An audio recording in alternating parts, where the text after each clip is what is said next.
오늘은 10계명의 루터의 구문으로 제4계명으로 전해지는 내 부모를 공경하라, 내 부모를 공경하라라는 내용으로 우리 함께 나누려고 합니다. 함께 잠깐 말씀 나누기 전에 광고 말씀 드릴 내용은요, 부연 모임에 대해서 좀 혼동이 있으신 분들이 계신 것 같아요. 그래서 전화도 오시고 오늘 부연 모임 있습니까? 도망가시려다가 저한테 잡히시고 하여간 예배 없다 그러면 좋죠.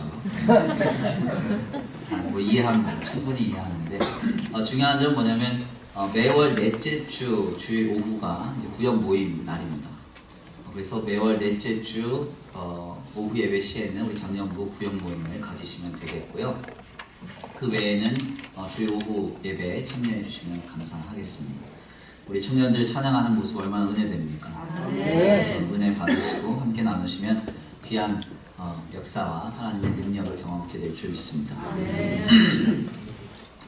사실 루터의 대교리 문답은 지금으로부터 한 500여 년 전에 이미 설정된 신앙의 교훈 내용입니다. 사실 500여 년이나 지난 글을 가지고 오늘날 신앙의 교훈을 받는다는 것은 상당히 시대착오적일 수 있다는 생각을 가질 수도 있습니다. 그런데 사실 이 신앙의 정통성과 바른 기준이라고 하는 것은 여타의 다른 학문과 구별하는 그 방법이 좀 다릅니다. 여타의 다른 학문들은 이 시대가 과학과 기술이 발전하면서 새롭게 발견되고 개발되는 영역을 충분히 존중하고요. 그러면서 거기서 새롭게 발견된 영역을 가장 최신의 지식으로 받아들입니다. 그렇지만 이제 신앙의 영역은 좀 다릅니다. 신앙의 영역은 가장 중요한 점이 역사의 연속성이 가장 중요합니다. 그래서 초대교회로부터 초대교부들, 중세의 건전한 신학자들, 그리고 종교개혁자들, 근대의 건전한 신학자들, 오늘날의 건전한 교회에 이르기까지 신앙과 신학의 연속성 속에서 공통적으로 바른 정신이 발견되어야 그것이 정통신학이라고 이렇게 말합니다. 오늘날 갑자기 엄청나게 똑똑한 누군가가 태어나서 그 사람으로 인해서 새로운 신학의 분야가 넓어지고 또 그런 영역들이 밝혀진다 하여도 초대교회로부터 초대교부들, 중세의 건전한 신학자들과 또 종교개혁자들이 한결같이 그것을 부정한 것이라고 여긴다고 한다면 우리는 그것을 받아들일 수 없는 것입니다. 아멘입니까? 대표적인 예가 오늘날의 좀 현장을 좀 잘 들여다보면 아담의 역사성 문제나 창조의 기사를 어떻게 이해할 것인가의 문제, 또 성경에 명시된 많은 내용들을 문자적으로 이것을 무오성으로 받아들여야 하는 문제에 대해서 많은 현대 신학자들이 이걸 거부합니다.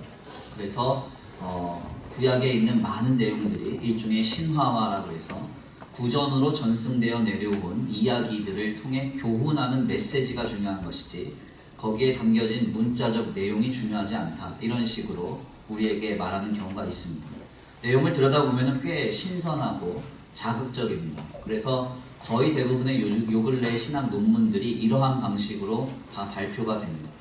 불교의 화엄경과 그리고 이 신약 성경의 예수님의 말씀을 긴밀하게 연결해서 불교의 내용과 기독교의 내용이 유사성이 있지 않냐, 이런 것 갖고 박사 논문 쓰고 그럽니다.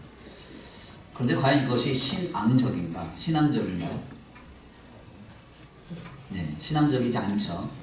여기서 아무 말씀도 안 하시면 제 마음이 굉장히 어려워집니다. 그러니까 사실은 초대교회로부터 오늘날의 교회의 현장에 이르기까지 계속적으로 인정되고 반복적으로 강조되는 내용들이 우리에게 가장 지켜지고 중요하게 여겨져야 할 신학의 그리고 신앙의 정수라고 할 수가 있는 것입니다.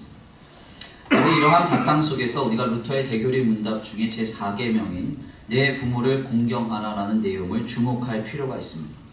부모를 공경하는 문제는 초대교회로부터, 아니 조금 더 말하자면 믿음의 선조인 아브라함 당시 때에서부터 오늘날에 이르기까지 단 한 번도 주님이 교훈하시지 않았던 적이 없을 만큼 매우 강조되는 내용입니다.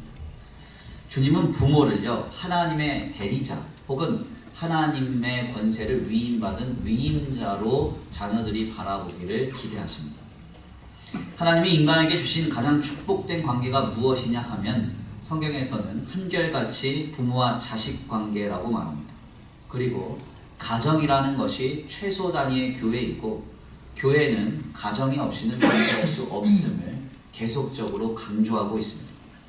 그래서 중세의 건전한 신학자들은 물론이고 종교개혁자들 역시도 가장 먼저 신학이라는 것을 로마 카톨릭으로부터 프로테스탄트 저항하여 나온 개신교의 신앙을 세울 때 가장 먼저 주목하여 교육하기 시작한 자리가 바로 가정입니다. 가정에서부터 신앙의 교육이 제대로 되지 않으면 교회는 소망이 없고 그곳은 하나님의 신앙이 뿌리낼 수 없다는 것이 개혁자들의 일반적인 시각이었던 것입니다. 그래서 성도는 부모와 자식과의 관계를 가장 축복된 관계요, 아멘입니까? 하나님이 가장 기뻐하시는 관계로 보아야 합니다. 사람이 감히 인간의 관계 속에서 하나님의 사랑과 그 심정을 가장 흡사하게 느낄 수 있는 만남이 바로 부모와 자식 간의 관계입니다. 이 땅에 그 누가 나를 위해서 목숨을 내어줄 수 있습니까? 아무도 못 내어줍니다. 제가 단언하건대 지금 사귀고 있는 남자친구도 목숨 못 내줍니다. 여자친구 물론이고 남편 아내 되면 더 심해집니다. 왼수 같은 내 남편 내 아내 위해서 목숨 내준다는 말 쉽게 안 나오죠. 물론 저는 나옵니다. 오늘 저녁이 맛있는 게 나오겠네요. 아무튼 중요한 건 뭐냐면 목숨 내놓을 수 있는 사람 아무도 없는데 목숨 내놓으라 하면 10개라도 내놓을 수 있는 사람들이 있습니다. 누구냐? 부모입니다. 부모는 자식을 위해서 목숨 10개 있으면 10개 다 내놓습니다. 참 부모라면 자녀를 위해 기꺼이 그의 목숨까지도 내놓게 됩니다. 실제로 어느 연구기관에서 실험을 했다고 전해지지요. 자동차를 타고 가다가 갑자기 사고가 발생되는 경우에 대부분의 운전자들은 핸들을 사고를 피할 수 있는, 자기가 사고를 피할 수 있는 쪽으로 본능적으로 핸들을 튼다고 합니다. 그런데 중요한 점은 조수석에 있는 사람은 그러면 다치는 것이죠. 정면으로 부딪힐 경우에 운전자는 핸들을 오른쪽으로 꺾죠. 나는 살고 조수석에 있는 사람은 다치는 거예요. 옆에 누가 타고 있느냐? 아내가 타고 있든 남자친구가 타고 있든 여자친구가 타고 있든 일단 본능적으로 핸들을 꺾습니다. 그런데 어떤 실험 결과에 있어서는 핸들을 오른쪽으로 꺾느냐, 왼쪽이 아니라 오른쪽. 왜 그런가 봤더니 자기 조수석에 아이가 타고 있을 경우, 자식이 타고 있을 경우에는 사고가 나는 시뮬레이션을 했더니 자기 몸을 바치고 애를 보호하더라. 이게 이제 부모의 마음. 부모의 자녀 사랑이 얼마나 큰지 본능적으로 자신을 희생하고서라도 자녀를 보호하고자 하는 마음이 있다는 것입니다. 이 마음이 누구와 닮아 있습니까? 바로 하나님의 마음과 닮아 있습니다. 사실 이것을 좀 더 근본적이고 본질적으로 말하자면요, 사실 이 마음은 누구로부터 온 것일까요? 하나님이 주신 마음입니다. 우리를 향한 하나님의 마음에서부터 하나님은 부모에게 자신의 마음에 그 깊은 선한 뿌리를 남겨두신 것입니다.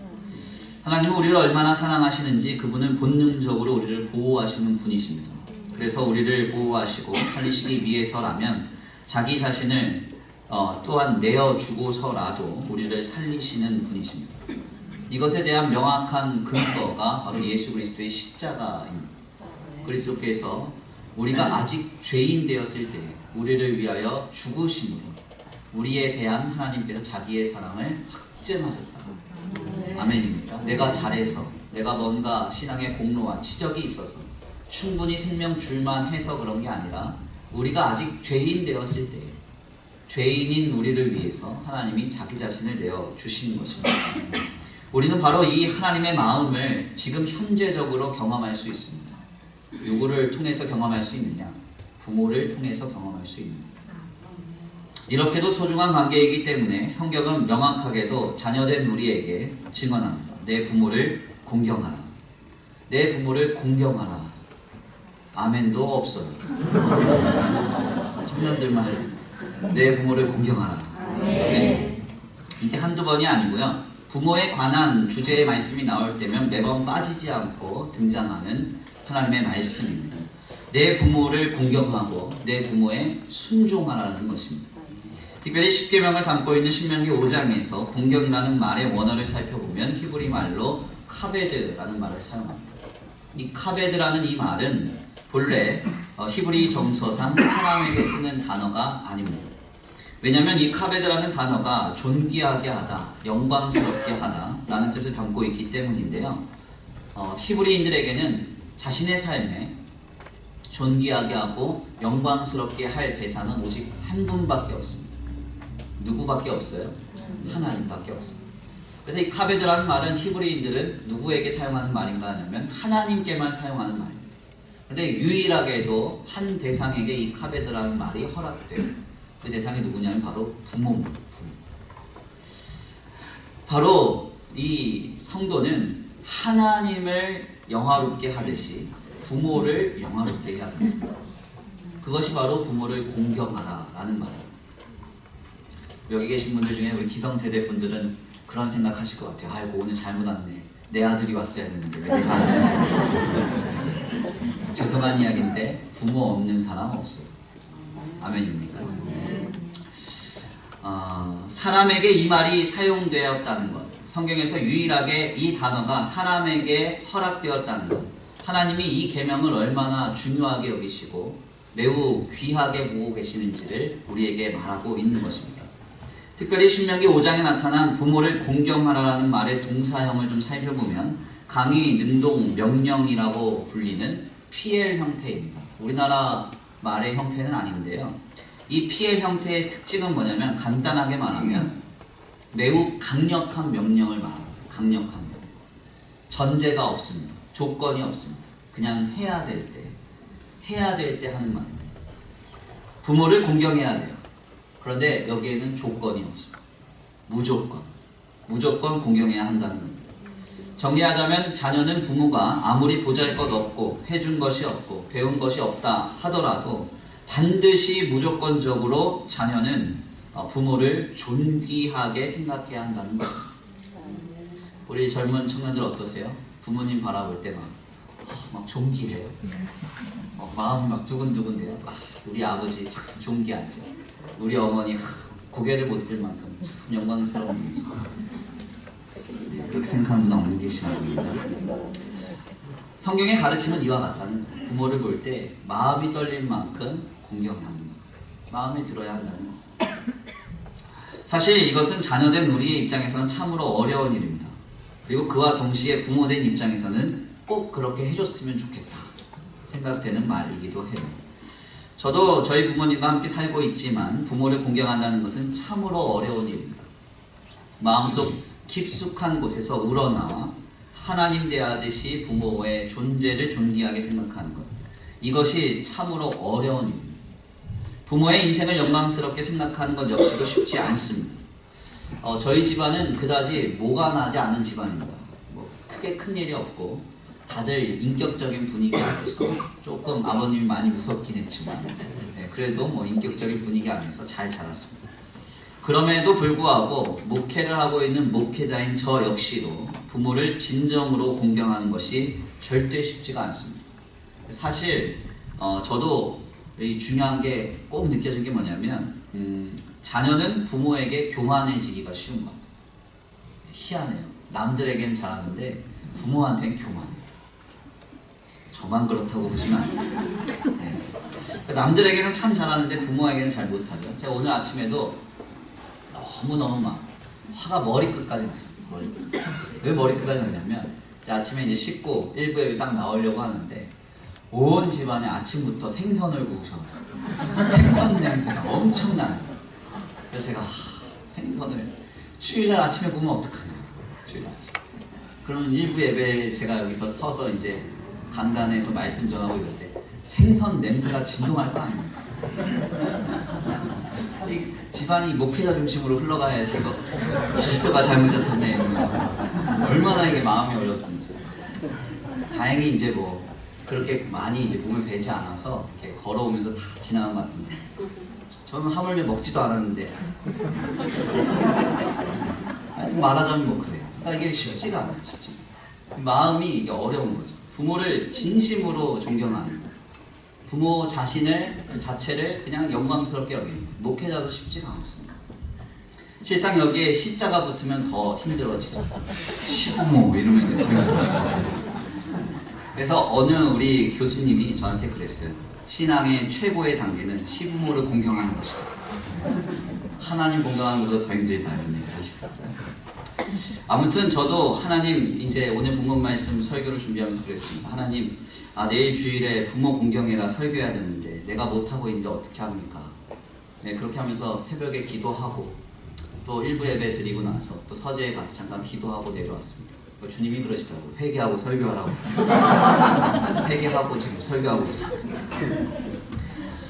루터의 대교리 문답을 보면요, 부모 공경은 이웃을 향한 금전적 후원이나 선행보다 더 중요하다 이렇게 말합니다. 어려운 사람들 돕는 거요, 이웃을 향해서 우리가 온정을 베푸는 것, 이것보다 더 중요한 게 부모를 공경하는 것.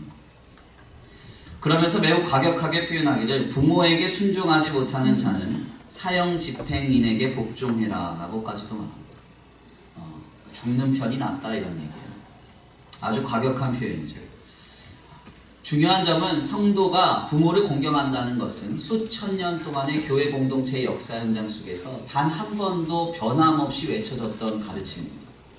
그러므로 지금 우리 오늘 다시 한번 결단해야 합니다. 부모를 공경해야 하는 것. 부모를 영화롭게 여기고 부모를 존경하는 마음이 마음에서 우러나야 하는 것입니다. 우리 옆에 계신 분들과 함께 인사해 볼까요? 부모님을 하나님 대하듯 합시다. 시작. 부모님을 하나님 대하듯 합시다. 옆에 증인이 있습니다. 다시 한번 인사합니다. 부모님을 공경하는 아름다운 인생이 됩시다. 시작. 부모님을 공경하는 인생이 됩시다. 오늘 그래서 저희 청년부가요, 대교리 문답 이제 이 네 번째 계명을 잘 듣고 서로 이제 나누고 나서 2부 순서를 갔습니다. 뭐냐면 대교리 문답을 바탕으로 부모님께 편지 쓰기. 그랬더니 막 청년들이 뜨악한 표정으로 목사님 어떻게 나한테 그런 일을 시킬 수 있어요? 이런 눈을 저를 보더니 어떤 청년이 저한테 그러더라고요. 목사님 같이 쓰시죠? 이렇게. 저희 교회의 장점은 권위가 없다는 것이에요. 단점은 아무나 맘먹으려고 한다는 거. 저도 깜빡 못하고 같이 쓰게 생겼습니다. 끝나면 같이 쓸 생각이에요. 성경에서 우리에게 전하는 가르침 속에서 그런데 더 놀라운 사실이 있습니다. 자, 그것이 무엇인가 하냐면 부모를 공경함에 있어서 하나님은 어떤 이유나 조건을 제시하시지 않고 오히려 약속 있는 첫 계명으로서 복을 전하신다는 것입니다. 전제는 없는데 하면 복이 있대요. 아멘입니까? 부모가 무엇을 공급해 주었기에 공경하라고 하시거나 혹은 무엇을 이루었기에 순종하라고 하시지 않습니다. 그냥 단지 선포하십니다. 내 부모를 공경해라. 왜요? 만약 우리가 하나님께 왜 주님 부모를 공경해야 됩니까? 이렇게 묻는다면 주님은 아무 말씀하시지 않고 이렇게 말씀하실 겁니다. 그냥 시키는 대로 명령이요. 이게 주님이 말씀하신 성경의 답변입니다. 루터 역시도 부모 공경은 해도 되고 안 해도 되는 것이 아니라 하나님의 명령으로서 모든 계명과 동일하게 지켜져야 한다 이렇게 말합니다. 너는 나 외에 다른 신을 두지 말지니라. 이 말과 내 부모를 공경하라. 이 말은 같은 저울추에 두고 지켜져야 한다는 것입니다. 제가 이전에 한번 나눴던 이야기입니다. 예전에 제가 이렇게 소논문을 좀 보다가 읽었던 소논문 제목이 이런 얘기였어요. 부모 부양, 효도인가 교환인가. 이게 이제 소논문의 제목입니다. 요 근래 부모를 부양하는 문제가 효도의 범위가 아닌 교환의 범위로 나아가고 있다는 내용입니다. 이제는 부모님들이 효도를 원하면서 부모 공양을 기대해서는 안 된다는 것이죠. 교환하셔야 된다는 거예요. 뭘 주고 나를 공양해라. 이런 시대로 지금 접어들고 있다는 것입니다. 자녀와 부모 사이의 이해관계에 따른 교환의 형태로서 지금부터 미래에는 부모 부양의 형태가 굳어지게 될 거라는 이야기입니다. 쉽게 말하자면 이제 자녀가 부모를 모시는 것이 본인들 생각에 무언가 득이 되어야 모시는 사회로 나아가고 있습니다. 그리고 어떤 이들은 특별히 젊은 세대들 중에 이런 이야기도 제가 들었어요. 차라리 안 받고 안 모시겠다. 이런 이야기까지도 합니다.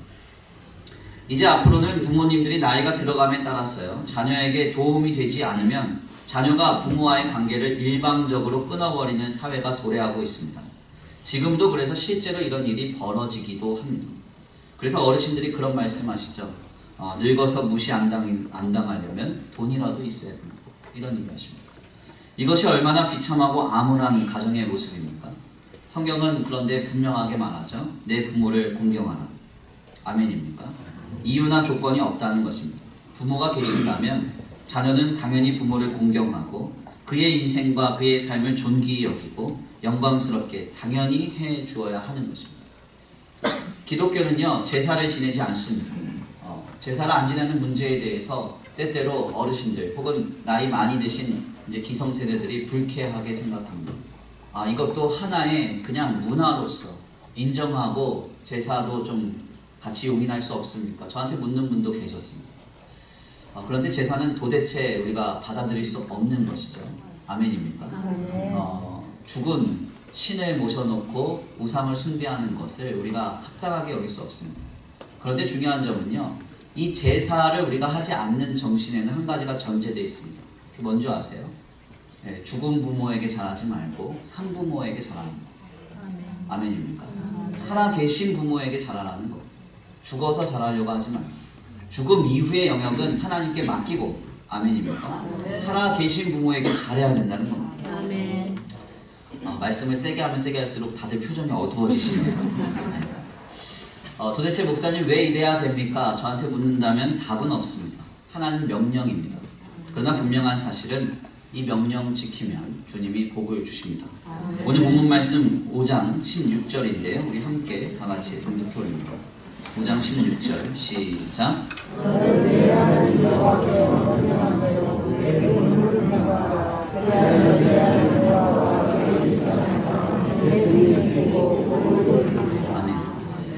주님은 어떤 전제를 우리에게 주시면서 내 부모를 공경해라, 우리를 설득하시게 하시거나 아니면 이해시켜 주시지 않습니다.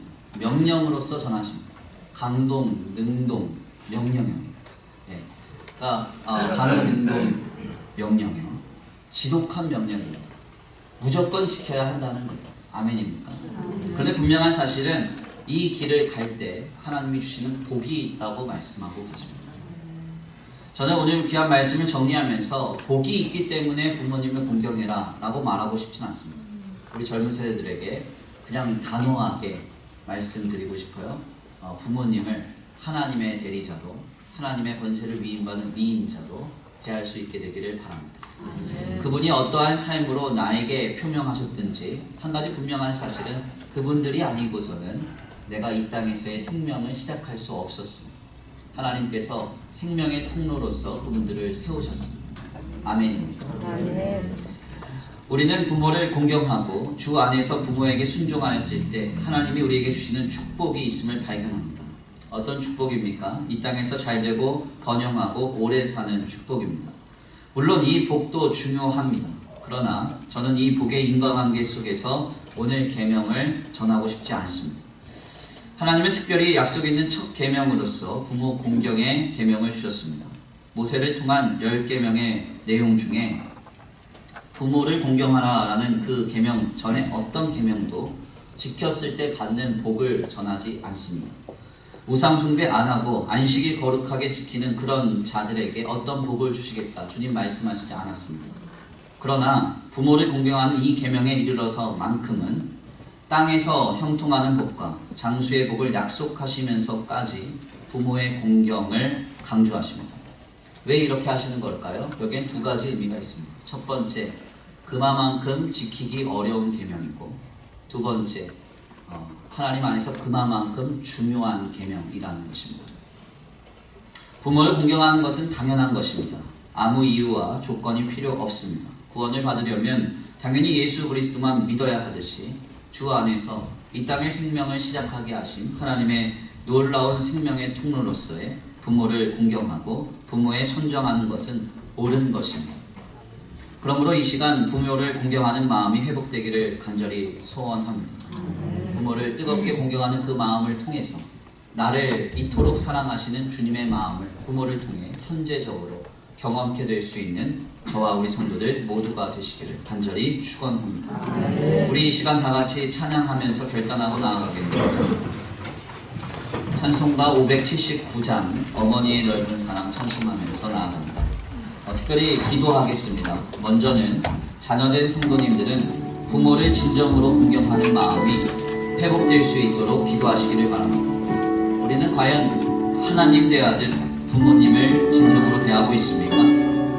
그분들의 인생과 삶을 혹시 함부로 판단하거나 비하하고 있지 않습니까? 못 배웠다고, 못 이루었다고 함부로 얕보고 있지 않습니까?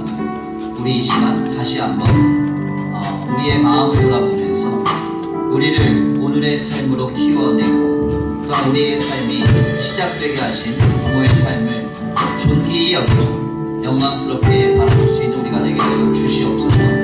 또한 여기서 더 나아가 부모의 그 아름다운 모습을 통하여 나를 너무나 사랑하시는 주님의 마음을 실제적으로 경험케 하여 주시옵소서. 우리 이 시간 다같이 귀한 말씀 듣고 함께 기도 올려드립니다. 먼저 찬양으로 결단합니다. 어머니의 넓은 사랑,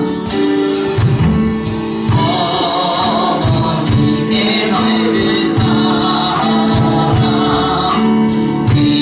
길하고도 귀한 사랑이, 그 사랑이 언제든지 나를 감싸줍니다. 내가 올 때 없이 내가 올 때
우리의 삶이 되기를 원합니다. 하나님께서 부모라는 인격체를 통하여 오늘 우리의 생명을 시작하셨습니다.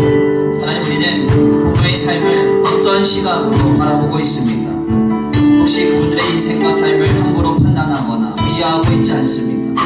하나님 내 아들 부모님을 진정으로 대할 수 있도록 이 시간 다 같이 함께 마음을 모아서 부모님을 향한 마음이 치유되고 회복되어 아름다운 모습으로 부모를 구경할 수 있도록 도와주옵소서. 결단하시고 더 나아가 부모님의 그 아름다운 모습을 통하여 주님의 사랑을 실제적으로 경험하도록 이끌어 주옵소서.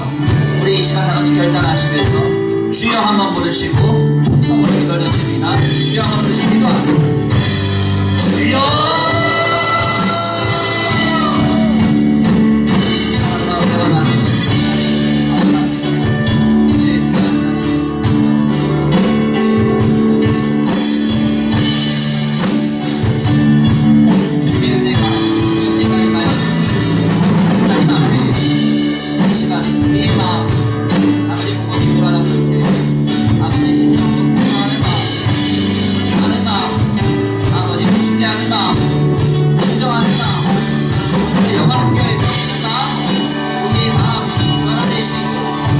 역사하여 주시옵소서.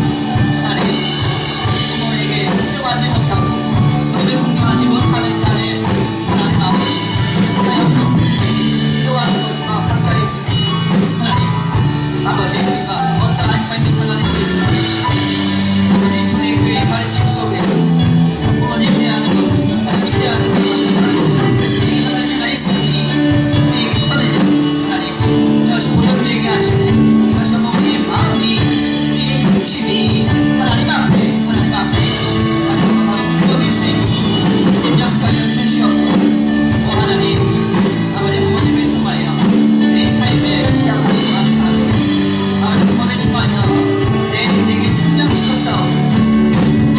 우리 그동안의 대역이며 아버지 충분히 여기며 네 삶을 살아낼 수 있도록 주님 역사하여 주시옵소서. 아버지 도우실 줄 믿습니다. 하나님 부모 후에 언제나 조건이 없습니다. 성장과 사정이 중요하지 않습니다. 우리의 마음을 다하지 중심을 다하지 신적으로 아름답게 해야 한다고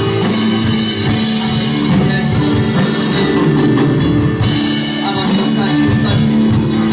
우리를 새롭게 하실 주님을 기대하며 아버지를 새롭게 하실 주님을 기대하며 우리의 마음을 우리의 중심을 새롭게 하시고 하나님 주님 안에 있어서 아버지의 부모를 구경하며 아버지님이 약속하신 모든 우리는 우리의 삶이 되게 하여 주시옵소서. 아버지 도우시고 인도하시니 부모님의 생각이 기대하며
사랑과 은혜가 많으신 하나님 감사합니다. 오늘 귀한 자리에 주님 앞에 나와 하나님의 귀한 말씀을 함께 나누게 하시니 감사합니다. 하나님, 주님께서는 우리에게 이 땅에서의 삶을 시작하게 하실 때 아버지 부모라는 인격체를 통하여 우리에게 삶을 시작하게 하셨습니다. 생명을 누리게 하셨습니다. 하나님, 그 부모는 하나님의 대리자요 하나님의 권위를 위임받은 위임자로 우리에게 세워져서 마땅히 공경을 받아야 할 터인데 우리는 때때로 우리가 교만하여 그와 같이 아버지 행하지 못했음을 주님 앞에 고백합니다. 하나님, 우리의 마음과 우리의 생각을 주장하시고 다스려 주셔서 하나님 대하듯이 하나님의 대리자인 부모를 대할 수 있도록 주님 역사하여 주시옵소서. 하나님, 그로 말미암아 부모를 통하여 아버지 하나님의 실제적인 사랑을 아버지 체험하는 역사가 있게 되기를 원합니다. 부모가 나를 사랑하는 그 모습을 통해서 나를 위해 모든 것 내어주신 주님의 사랑을 경험하게 하시고, 그로 말미암아 믿음으로 사랑으로 하나 되는 거룩한 복된 가정을 이루어 하나님 나라를 아름답게 세워가는 데 쓰임받게 하여 주시옵소서. 오늘 특별히 귀한 말씀을 나누면서 하나님, 혹여 우리의 마음에 아버지 부모를 가볍게 여겼던 우리의 악한 마음이 있다면 이 시간 그것 모두를 지워 주시옵시고, 주여 우리의 마음의 밭을 새롭게 하심으로 하나님이 주시는 귀한 말씀의 권면을 따라 아버지 부모를 공경하며 또 아름답게 자녀를 사랑하며 우리의 가정을 세워갈 수 있도록 주님 역사하여 주시옵소서. 도우실 줄 믿고 감사함을 올려드립니다. 오늘도 귀한 아버지 주일 오후 늦은 시간까지 하나님께 예배하는 귀한 발걸음 복내려 주시옵시고, 돌아가는 발걸음도 안전히 가게 하여 주시옵시되, 아버지 한 주간의 삶 속에서도 하늘의 능력과 은혜를 힘입어 살아가는 거룩하고 복된 한 주간의 삶이 되게 하여 주시옵소서. 도우실 줄 믿고 감사함을 올려드리오며 사랑과 은혜가 많으신 우리 구주 예수 그리스도의 이름으로 감사하며 기도 올려드립니다. 아멘. 이제는 우리 주 예수 그리스도의 은혜와 성부 하나님의 극진하신 사랑하심과 성령 하나님의 내주 교통하심이 오늘 10계명의 제4계명을 마음에 깊이 새기며 부모를 공경하며 아름답게 삶을 살아가기로 결단하는 모든 성도들 머리 위에 이제로부터 영원토록 함께 있을지어다. 아멘.